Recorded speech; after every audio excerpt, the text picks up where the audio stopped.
Well, hello there. Welcome back to Readings at the Round Table for your monthly numerology. I'm Jennifer, and I'm very happy to be here. I'll be honest with you. This has been a really interesting month for me. I got a cold at the beginning of November. I haven't been able to do a lot of my live shows, and my voice is still a little bit sketchy, so you may see me like in between eating a lot of cough drops or hitting pause a lot because and having the video being a little disjointed because of my coughing. But I have gotten through a really bad cold that went to a sinus infection and then an ear infection, which I haven't had in forever. So I am very happy to be able to report to you for your monthly numerology in December. Oh yeah, here we go. I have a lot to tell you about December. Okay, so the last month of 2024 is really wrapping up this wonderful 8-year with a lot of like interesting stuff happening, and also helping push this year of manifesting that we've had, this year of intense manifesting energy, abundance, like whichever way we went with it. Remember how at the beginning of this year I said this can be a year of abundance, like you can manifest an abundance of really good things or abundance of really crappy things. So it's been an interesting year for this little Virgo, I'm just saying. But December is not going to shortchange us at all. We kick off December, the last month of this 8-year, with a new moon in Sagittarius. New moon in Sagittarius hits its peak on December 1st at 1:21 a.m. Eastern Standard Time. I know. It's good. And I have a little surprise for you when I get to the end of the month. So, well, I don't have a surprise. I'm just reporting it. You understand. On December 6th, we have Mars going retrograde in Leo. Now, Mars in Leo going retrograde. Mars goes retrograde every couple of years. And the last time it went retrograde, it was in Gemini for like 8 months. And that was just like a nightmare for me personally. I don't know. A lot of other people experience the same thing because Mars in Gemini, not its finest place, not a happy place. Mars in Leo, pretty okay. It is. However, Mars going retrograde in Leo is telling us to slow down, is telling us to stop, think, before we act, before we speak, before we start communicating with people. Like, really just stop and slow down, because Mars in Leo is more, it is internal, but it's more of more about recentering things, because this is putting, or we're starting to recognize some of the challenging aspects that are coming towards us when we're trying to reach our goals or we're trying to move forward in any way. One guy online said it was like moving through sludge. It is. It's slowing us down. Excuse me. Because we need that time to recenter, and we need that time to reflect, and we need that time to look around at the challenges that are coming towards us, keeping us or slowing us down from moving forward, because we may need to be in that place of reflection or recentering. And that's especially true for the fixed signs, because Taurus, Leo, Scorpio, and Aquarius are going to be feeling this at the first part of Mars going retrograde. Mars is again retrograde in Leo until January 6th, when Mars retrogrades back into Cancer, and now we're putting the cardinal signs in the hot seat: Aries, Cancer, Libra, and Capricorn. And Mars will be retrograde until February 23rd. Now, when Mars goes retrograde into our like super sensitive Cancer, that's going to make it more of an internal reflection. So just some like fun happenings here in December. On December 7th, we have Venus moving into Aquarius, and we also have Neptune going direct. Venus in Aquarius is fun-filled. I mean, Aquarius is fun-filled. How many Aquarians do you know that are just like, they're the life of the party? I gotta tell you, there's a couple of Aquarians, and you know who you are, that when you guys call me and say, hey, I need an appointment, I will drop everything to run to your phone call and be like, what you got? What you got? I love it. On the 15th, we got some good news because Mercury is going direct in Sagittarius. What? And it's coming at the perfect time because we also have a full moon in Sagittarius on the same day, on the 15th. And for some reason, I don't have it written down as to what time that is, which seems a little odd to me. So let me just go back to my calendar that I put down here. Full moon 4:02 a.m. Eastern Standard Time is when it hits its peak. Yeah.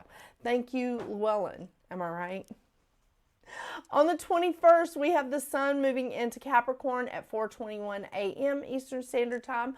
On the 24th, we have Christmas Eve for those of you that celebrate. On the 25th, we have, again, Christmas Day for those of you that celebrate. But also, Hanukkah begins on the same day. Happy Hanukkah. On the 26th, we have Kwanzaa beginning. And on the 30th, here's that little bonus, that little special treat for all of us. We have our second new moon of the month. New moon in Capricorn that hits its peak at 5:27 p.m. Eastern Standard Time. I did double check that time. It is 5:27 p.m. Eastern Standard Time according to my Llewellyn's calendar. This is, of course, our second new moon. So this is a black moon, to use the vernacular. This is typically more intense energy. So we have a lot of our pagan friends, like a lot of our Wiccan friends, that they use this energy in rituals and spells or intentions because it's definitely more intense and it intensifies all of those practices. This is definitely a very powerful time, and I love that we're wrapping up an 8-year in this powerful energy. I love it. So just get your intentions, set your intentions for the 2025, the 9-year that's coming. I think this is lining us up perfectly. I love it. So we are wrapping up December. We're wrapping up 2024 with 3 planets and South Node in air, 2 planets in fire plus North Node, 2 planets in water, and 2 planets in earth. We also have 3 planets that are retrograde: Uranus, Jupiter, and Mars. So I really do feel like this is an excellent time. It's very balanced energy. We don't have just like everything in fire or everything in earth. It's really, really balanced energy, and I dig it. I really do. So I want to get out the crystal of the month. You know I didn't forget. So let's see what that is. The crystal of the month is rhodonite, not rhodochrosite, which I mean, those names get mixed up a lot, but it is rhodonite. So I want you guys to see this. It's so lovely. I have lots of different specimens of this. It is primarily pink with a lot of black in it. However, there are some that have more pink than black. I mean, this is a good example. It came from the same batch, so, you know, this I can't, you know, I knew that was going to happen. This is more pink on one side, a little bit gray. And then I have some of these that I love these, but they want to roll around. These 2 are fine examples that, again, I just wanted to give you guys some really great examples of rhodonite before I read from the books. So one book is, there it is, rhodonite. It has healing properties of intoning practices to escalate sound and amplify your connection. It is also excellent. It is an excellent heartstone that helps shed old patterns and pain, which when I looked at the definition itself, it's the exact same. But I like that because, when we have the new moon, and especially with 2 new moons in 1 month, when we have that new moon energy, if you are doing work with the new moon and the full moon, if you're following that rhythm, we release, when we hit that pinnacle of the new moon, we release all the things that we've been steadily releasing from the full moon to the new moon. And we just have one massive, just like push it all out so that we can clear the space to manifest from the new moon to the full moon. I mean, the day after the new moon is when I technically start manifesting. But it's a good time to release this old energy. And I think that is fantastic because we need to do that in order to make way for the new stuff coming in, the new things that we're bringing in. Which, again, this book, I love this book too. An emotional balancer that nurtures love and encourages the brotherhood of humanity. Oh, we need that. It stimulates and heals the heart. It grounds energy, balances yin and yang, and aids in achieving one's highest potential. This stone has strong resonance with forgiveness and assists in reconciliation after long-term pain and abuse, and is beneficial in emotional self-destruction and codependency. I like this. In past life healing, it deals with betrayal and abandonment, clearing away emotional wounds and scars from the past, whenever that might be. I like that because it could be anytime, right? It could be from past life or just last week. Whenever that might be, and bringing up painful emotions for transmutation. It promotes unselfish self-love and forgiveness. It helps in taking back projections that blame a partner for what is really inside oneself. It is a useful first aid stone. Rhodonite heals emotional shock and panic, supporting the soul during the process. It turns back insults, prevents retaliation. It recognizes that revenge is self-destructive and assists in remaining calm in dangerous or upsetting situations. Rhodonite. These are fantastic books, by the way. The Encyclopedia of Crystals by Judy Hall, and of course, Crystal Therapy by and Judith Lukombowski. I think I'm saying that right. Lukomsky, yes, Crystal Therapy. And I think you can still purchase that book even though that one name isn't on there anymore.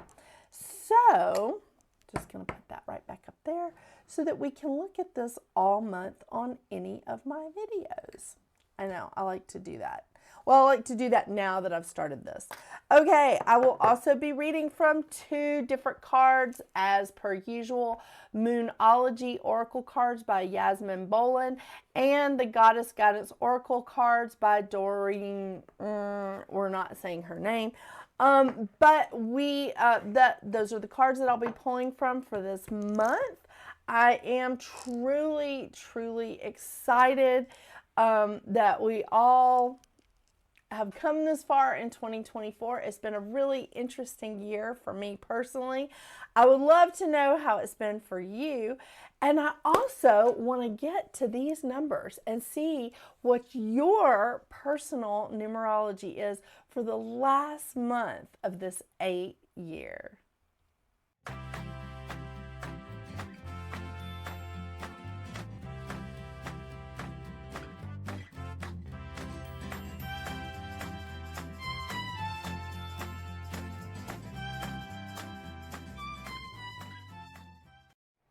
Hello, Life Path 6. Okay, December has you wrapping up an 8-year with an 8-month. So you are doubling down on this, the vibe of the 8, the whole like abundance, like inspiring, infinite supply sort of like energy. I think this is going to be fantastic for you. I really do. Because you get this opportunity to really end this powerful, abundant, manifesting year with an 8-month and really doubling down on that energy here at the end of it. Now, the thing is, like, we've got 2 new moons coming in December, and that is definitely going to amplify all the, like, I want to say karma, but it's going to amplify the intensity. It's going to amplify the energy of this 8 for you. So keep that in mind, really keep that in mind. The mantra of the 8, I just want to remind you, is I embrace the power within me while honoring the divinity in others. This really is a time of reaping what you've sown. It's an ambitious time, but it's a time of karma. It's a time of power. It's a time of inspiration, and we keep going back and forth. You see, it's like ambition, but it's reaping what you've sown. It's power, but it's like a time of karma. This is a time of seeing the best in others. This is this is enthusiastically a time of just accepting inspiration and understanding that there is an infinite supply, that we're never in a place of lack unless we put our minds in there, unless we stick ourselves in that place of lack.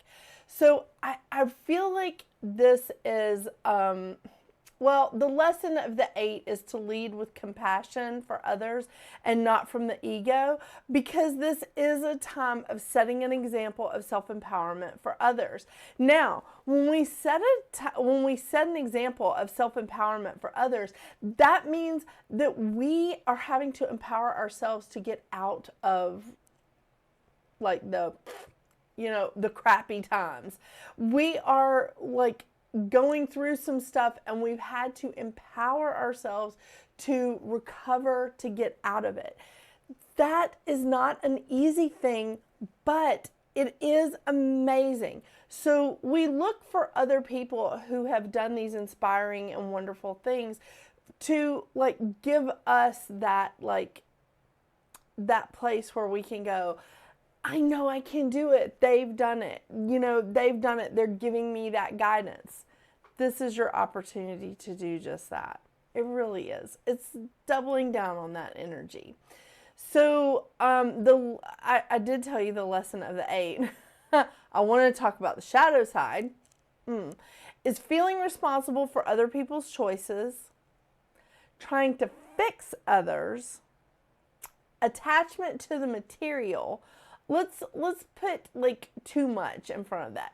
Too much attachment to the material, because really we're all attached to material things, and frankly we do have to have some material things because we live in a physical body in a physical world, even though we're spiritual creatures. So the thing is that we do have to have like certain things. We do have to have clothes and food and stuff like that. So but too much attachment to the material. Yes, we may need transportation, but do we have to have a Maserati? Yeah. So that kind of thing. I do feel like with you doubling down in this energy, it is a time for you to really show your compassionate side, because you are very compassionate and you are very generous. But the thing is, you also need to be generous and compassionate with yourself. That is so important. It's so important during this month. So you're very artistic. You're very you're just full of love and harmony. Harmony doesn't mean an abundance of happiness. It means a balance between, like, you know, the light and the dark. And I really feel like that this is a good time for you to truly teach that mutual love and respect for mankind to everyone. Again, self-empowerment, setting that example of self-empowerment is right up your alley with what you do normally with your life path, which is about teaching mutual love and respect for everyone out there, for nature, for other people. It is. It's a good time for you. So this is, I just want to remind you of your mantra, which is, I'm compassionate and generous, inspiring mutual love, respect, and truth. I think that this is just, it really is, you've been living in this 8-year with all of us in 2024, and I feel like this is a wonderful time for you. I think that this is truly going to be a time that you're not going to find yourself embracing your shadow side as much with being super sensitive, because you're going to feel like you're looking for the best in other people, and you know that there's more out there. You know that you're not limited. I know. I really feel so good about December for you. I'll stop saying that. But I think that this is just, I truly do think that this is it's a fantastic opportunity to have an 8-month at the end of an 8-year. Okay. Let's see what kind of cards we get for you, you know, just to give you some good advice. Wrapping this up. I just want to make sure, because this is a big deal, with the 8 having the shadow side of taking extra responsibility, and you having that in your shadow side of taking extra responsibility or accepting responsibility for things that are not yours to accept.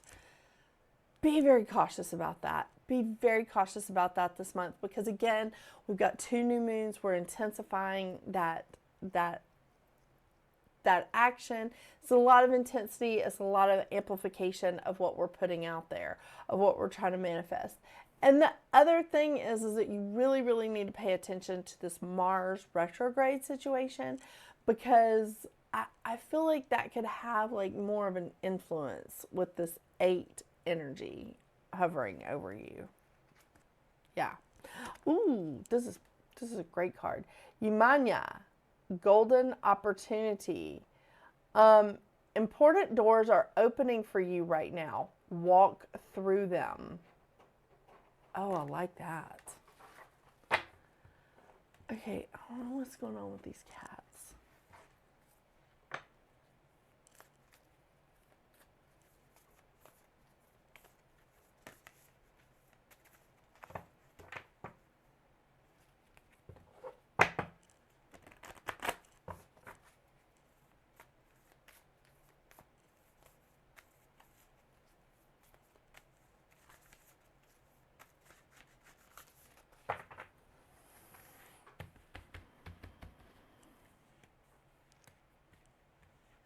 If it doesn't want me to pick it up, I won't. Okay.